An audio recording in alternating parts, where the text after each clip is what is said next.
Arrivés au Gabon au 19e siècle, précisément en 1890, les Haoussa ont rejoint les Fans dans la province du Walentem, où une partie s'est installée avant de continuer dans la province de Logo et Vindo. Lors d'un conseil de ministres en 2005 sous le règne d'Omar Bongo, ce groupe est reconnu comme communauté à part entière du Gabon. Après la disparition de son chef l'an dernier, le choix a été porté sur Djibo, fils du chef décédé, pour conduire cette communauté. Plusieurs autorités locales ont pris part à cette intronisation sur la place de l'hôtel de ville de Libreville ce samedi 17 mai 2014 de l'héritier du groupe. Après avoir été installé sur son fauteuil avec tous ses attributs de chef, le dirigeant des Haoussa du Gabon a été porté par un cheval, signe de son autorité sur la communauté. Les Haoussa du Gabon connaissent désormais leur nouveau chef. C'est à lui que revient l'insigne honneur de diriger la dernière communauté établie au Gabon. À peine installé dans ses nouvelles fonctions, le chef des Haoussa du Gabon sait qu'il n'a pas de temps à perdre. Les attentes des membres de la communauté sont grandes pour une meilleure gestion de celle-ci. L'attente à l'endroit du chef, il faut qu'il soit un bon chef.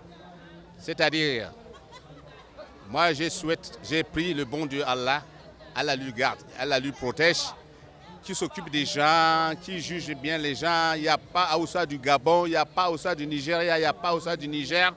Haoussa, c'est Haoussa. Pour les jeunes, c'est une porte ouverte vers l'avenir pour mettre en œuvre des projets porteurs et une politique à l'endroit de la jeunesse. Nous avons un chef communautaire, nous avons, j'allais dire, c'est lui qui a succédé au défunt.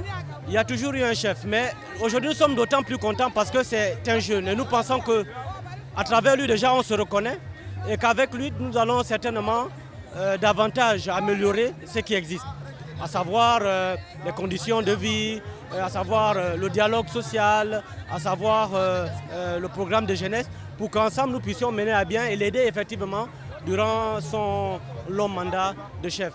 Porté par ce cheval, le nouveau chef est attendu au pied du mur pour galvaniser cette communauté afin qu'elle ne soit plus l'ombre d'elle-même.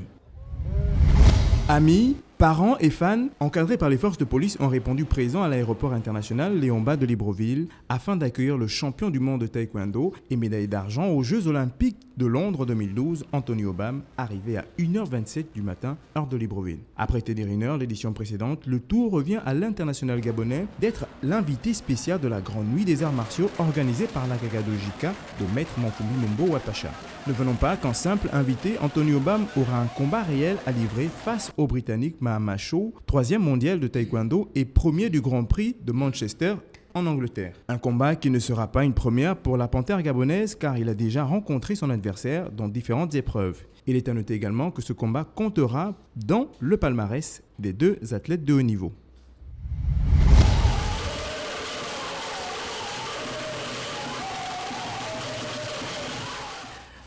Prévu pour arriver à 16h, hors de Libreville, c'est finalement à 1h du matin que le fils du pays a foulé la terre de ses ancêtres. À son arrivée, Anthony Obam a pris un bain de foule de ses fans qui, malgré cette heure très avancée de la nuit, ne se sont pas fatigués de chanter et de danser en l'honneur de leur champion. Visiblement très heureux de l'accueil digne d'un héros qui lui a été réservé, Anthony Obam s'est également exprimé par le biais de la danse.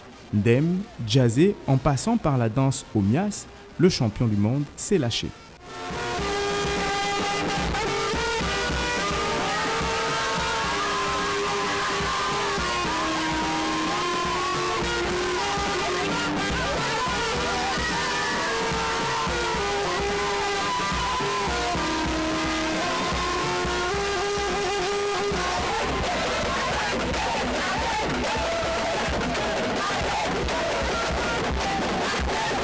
Besoin de repos et surtout de préparation pour affronter son adversaire, le Britannique Mahama Chow, Anthony Obam a rejoint ses appartements en donnant rendez-vous au public gabonais ce samedi 17 mai 2014 au Prytanée militaire pour la 23e édition de la Grande Nuit des Arts Martiaux.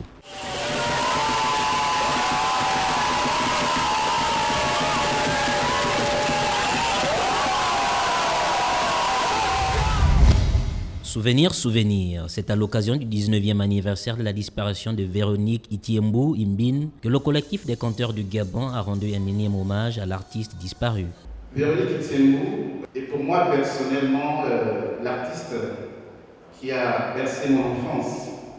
Et lorsque par hasard je découvre des jeunes qui sont moins âgés que le temps qu'elle a déjà fait hors de la terre, ça m'a interpellé.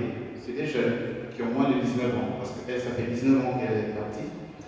Des jeunes qui ont moins de 19 ans qui ont fait une chorégraphie de danse hip-hop sur une musique de Véronique Itiembou. Cette musique que j'ai écoutée, sur laquelle j'ai dansé, alors que moi-même j'étais un enfant. Il y a eu des témoignages de ceux qui l'ont connu, des témoignages en souvenir de celle qui a fait vibrer des générations. C'était une personne qui avait un grand cœur. Ça se reconnaît à travers ses œuvres. Quand vous l'entendez chanter, vous pouvez mesurer la sensibilité de l'être. Et quand vous entendez, vous écoutez les paroles, vous pouvez tout de suite mettre en relief ce que pouvait être la personne. Poésie et danse ont été aussi de la partie pour faire vivre éternellement l'artiste. Pour le collectif des conteurs du Gabon, l'artiste ne meurt jamais, il demeure dans ses œuvres.